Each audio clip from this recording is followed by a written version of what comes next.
Le 1er janvier 2025, la carte énergétique mondiale a tremblé dans le silence.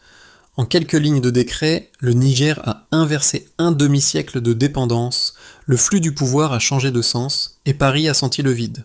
Depuis le Burkina Faso, Ibrahim Traoré a vu dans cet acte une révolution tranquille. La souveraineté des ressources n'était plus un slogan, mais un protocole. La question reste ouverte.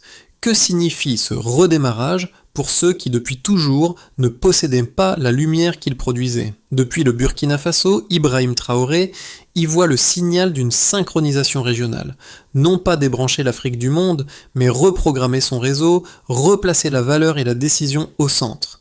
À Paris, les responsables ont d'abord parlé de dialogue, mais les marchés, de l'énergie aux matières premières, ont réagi en temps réel. À Niamey, le ton est resté calme. Nous ne confisquons rien, nous reprenons notre droit de négocier. Ce langage a frappé par sa précision, ouvrant une attente nouvelle parmi les communautés minières. À l'échelle du Sahel, l'effet d'entraînement se dessine. Le Mali réévalue l'or, le Tchad réexamine le pétrole, et le Burkina Faso exige la publication des marges de ses partenaires.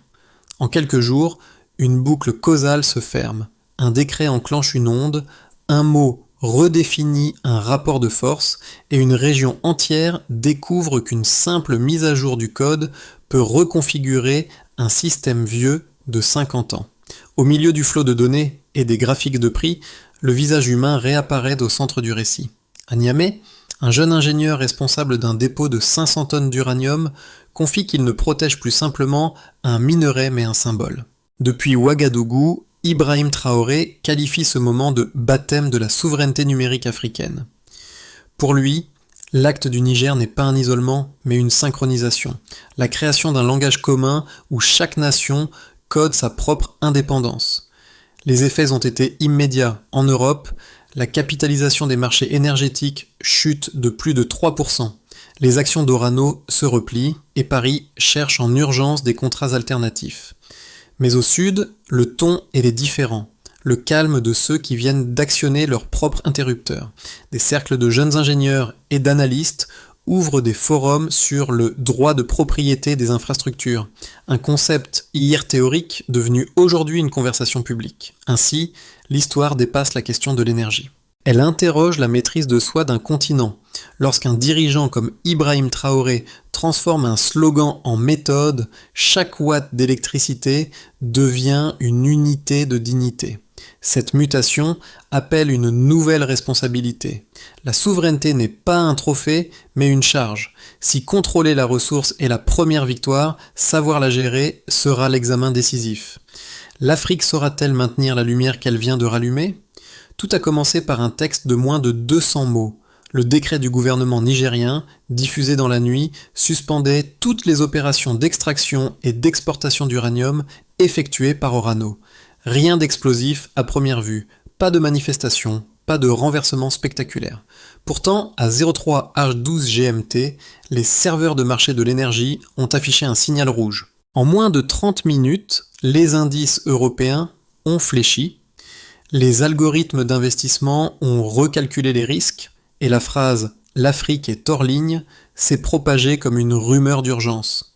Mais ils se trompaient, l'Afrique ne s'était pas débranchée, elle avait simplement changé de réseau. Dans les déserts du Niger, des soldats se tenaient aux côtés des ingénieurs devant les conteneurs d'uranium scellés. Chaque tonne devenait un symbole, propriété, souveraineté et revanche sans violence.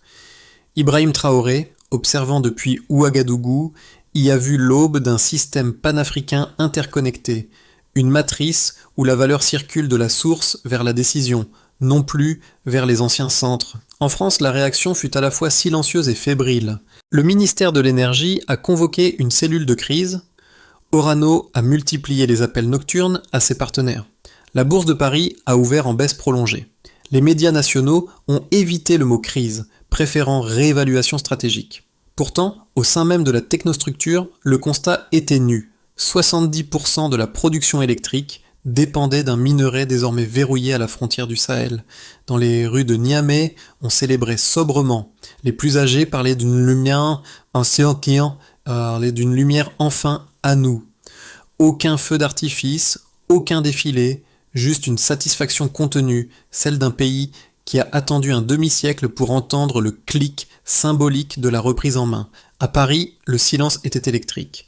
À Ouagadougou, l'air vibrait de cette contagion tranquille que Ibrahim Traoré a décrite plus tard comme le code moral du siècle. Au même moment, les marchés anglo-saxons recalculaient la géopolitique du risque. Washington, Londres et Bruxelles ont envoyé des notes internes. Si un seul décret au Niger peut perturber la grille énergétique européenne, que pourrait provoquer une coordination régionale ? Dans les heures suivantes, les diplomates ont compris que ce geste n'était pas une rébellion, mais une équation morale. La justice, cette fois, prenait la forme d'un protocole économique. Le 3 janvier, les premières délégations africaines sont arrivées à Niamey. Des représentants du Mali, du Burkina Faso et du Tchad ont salué la décision nigérienne. Les discussions n'étaient pas sur la rupture avec l'Occident, mais sur la redéfinition du partenariat. Chaque pays voulait inscrire dans son droit national la transparence des marges minières et la révision périodique des contrats. Le mouvement, à la fois lent et contagieux, prenait la forme d'un reset collectif. Et c'est là que la chronologie change. Ce n'était plus une série d'événements, mais une montée en tension calculée, un passage du murmure à la structure. Le Sahel venait de coder son indépendance en langage juridique, diplomatique et moral. La transition du Niger ne s'est pas limitée à une déclaration symbolique. Les chiffres racontent une histoire plus nette, une histoire d'équilibre qui se renverse. Avant janvier 2025, la France importait en moyenne 1500 tonnes d'uranium par an depuis le Niger, couvrant près de 70% de son combustible nucléaire. Après le décret, le volume est tombé à zéro. Le delta énergétique, mesuré par le ministère français, équivaut à 43 TWh perdus par an, soit la consommation annuelle d'un pays comme la Suisse. Ces chiffres ne traduisent pas une panne, mais une bascule du pouvoir. Au même moment, le prix mondial de l'uranium est passé de 64 à 83 $. La livre, une hausse de plus de 29%. Ce bond n'a pas été provoqué par une crise d'offres classique, mais par un déplacement psychologique. Les marchés ont intégré que le centre de gravité de la ressource n'était plus européen, mais sahélien. Ibrahim Traoré, dans un entretien à la radio nationale, a résumé la logique. Celui qui contrôle la source contrôle la narration.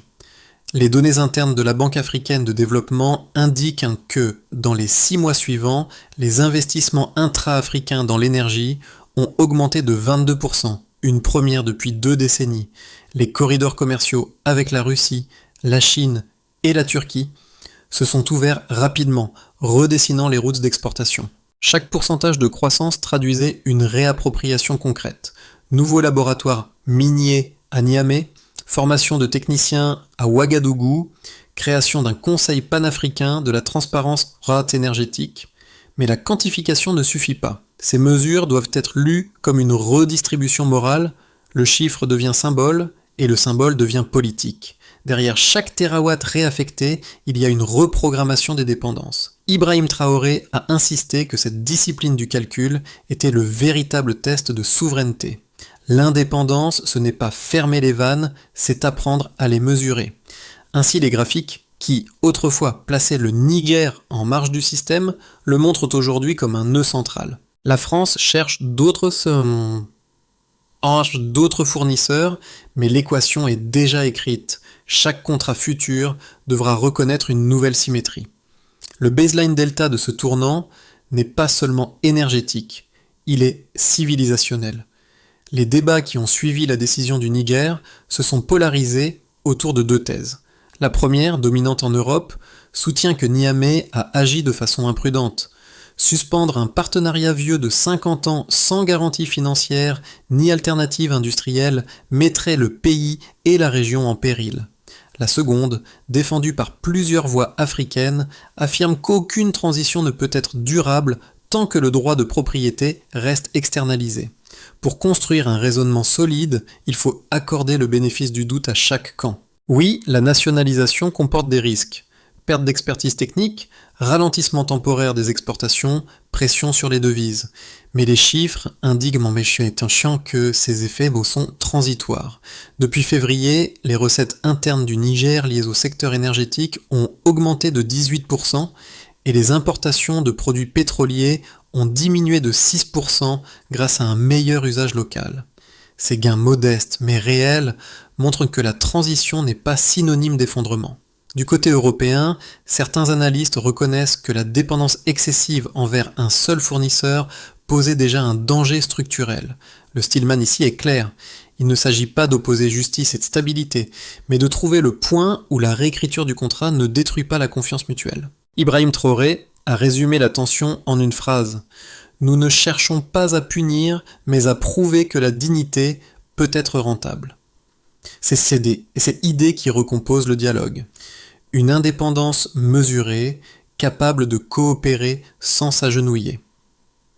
L'Occident doit admettre que la souveraineté n'est pas une menace, et le Sahel doit démontrer que la souveraineté peut tenir la durée. Le vrai test commencera quand les deux logiques, prudence et affirmation, apprendront à cohabiter sans se neutraliser. Le courant est revenu à la source. Cette phrase prononcée par Ibrahim Traoré lors d'un forum régional à Ouagadougou a marqué le point d'équilibre du récit. En une seule ligne, elle a inversé la perspective.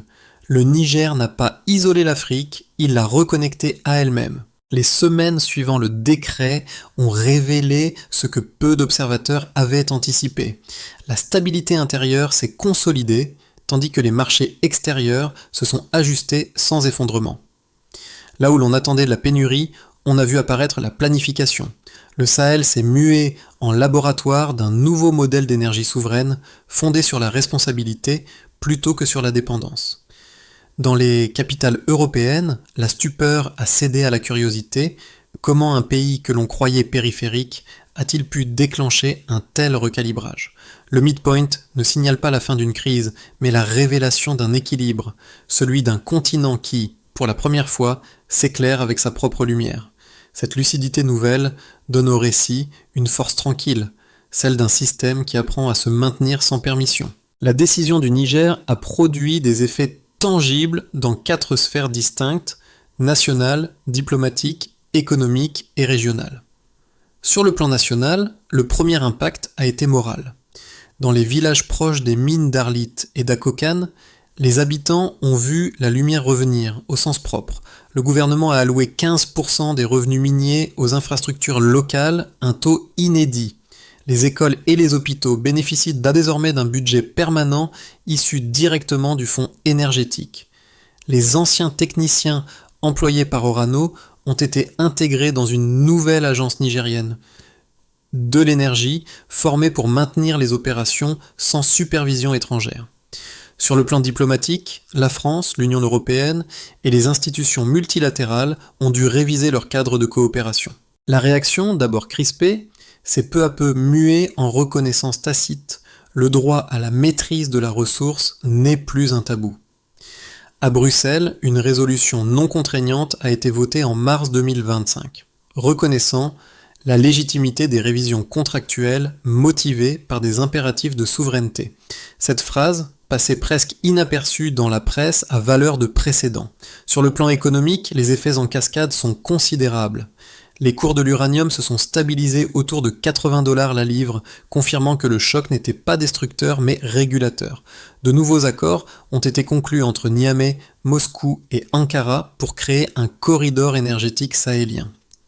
Le Burkina Faso, sous l'impulsion d'Ibrahim Traoré, a rejoint le projet en proposant de mutualiser ses infrastructures solaires. Ce partenariat a donné naissance au concept de Sahel Énergie, un réseau où chaque pays apporte sa spécialité, uranium, solaire, lithium, pour alimenter le continent avant le reste du monde. Enfin, sur le plan régional, la logique du précédent s'est imposée. Le Mali a renégocié ses concessions aurifères, le Tchad a réévalué ses contrats pétroliers et la Mauritanie a lancé un audit complet de ses ressources gazières. L'Afrique de l'Ouest est entrée dans une ère de coordination où chaque décision nationale résonne au-delà de ses frontières. Pour Ibrahim Traoré, cette transformation est moins une rébellion qu'un rappel d'équilibre. Elle illustre que la souveraineté ne consiste pas à couper les liens, mais à redéfinir les termes de l'interdépendance. Le pouvoir, désormais, circule à double sens. Et dans cette symétrie nouvelle, le Sahel cesse d'être un arrière-plan pour devenir un centre de gravité morale et économique. 6 mois après la nationalisation, 3 trajectoires se dessinent pour le Niger et, par extension, pour l'espace sahélien. Le pays consolide sa position actuelle. Les exportations redémarrent sous de nouveaux contrats transparents, les revenus fiscaux augmentent de 20%, et les infrastructures énergétiques locales se stabilisent. L'État maintient la discipline budgétaire promise.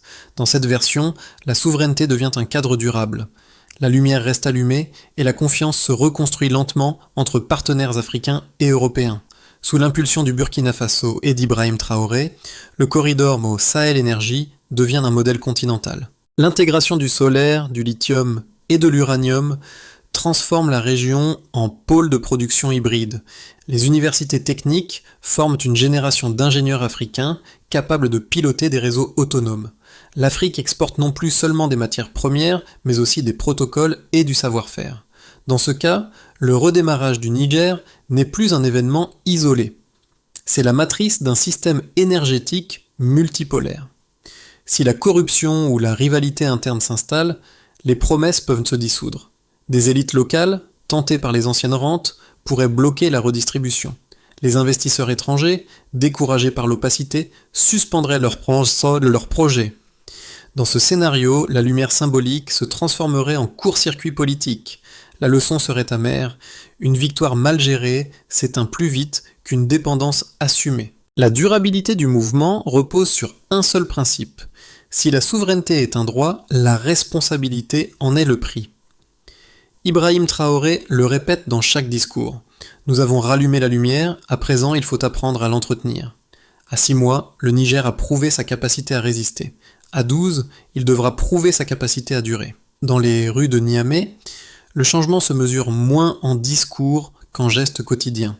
Les habitants parlent d'électricité continue, de salaires versés à temps, de chantiers publics enfin visibles. Pour la première fois, la souveraineté n'est pas un mot d'État, mais une expérience vécue. Les radios communautaires diffusent les chiffres de production comme on annonce autrefois les matchs de football. Chaque foyer se sent partie prenante d'un effort collectif.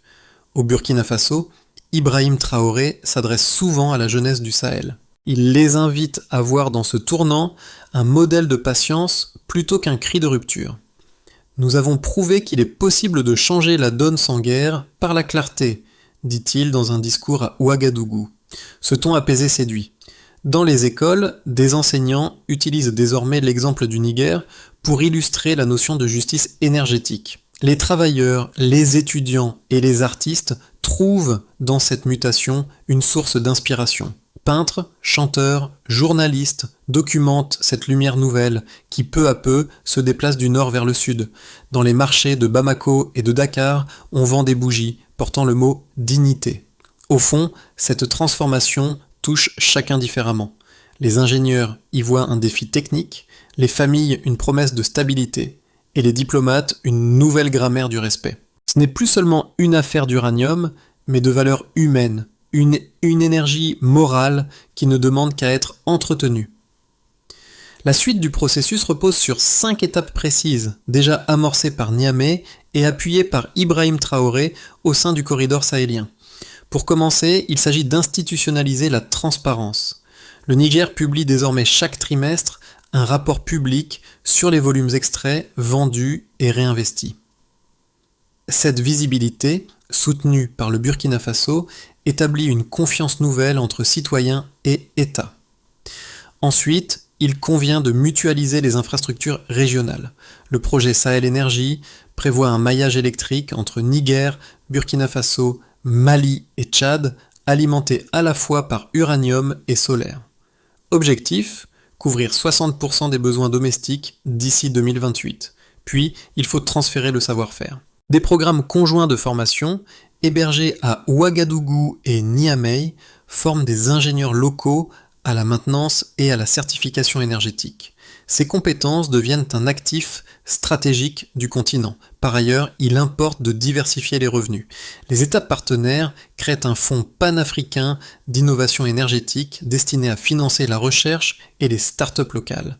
Enfin, il s'agit de mesurer les progrès. Un tableau de bord commun suit les indicateurs. Capacité installée, taux de réinvestissement, retombées sociales, les premiers résultats montrent déjà une hausse de 15% des emplois directs dans le secteur. Pour Ibrahim Traoré, la clé réside dans la discipline. Nous avons rallumé la lumière, maintenant il faut qu'elle éclaire tout le monde. Le plan n'est ni utopique ni fermé, il trace une méthode. Le récit revient à son point d'origine, la lumière.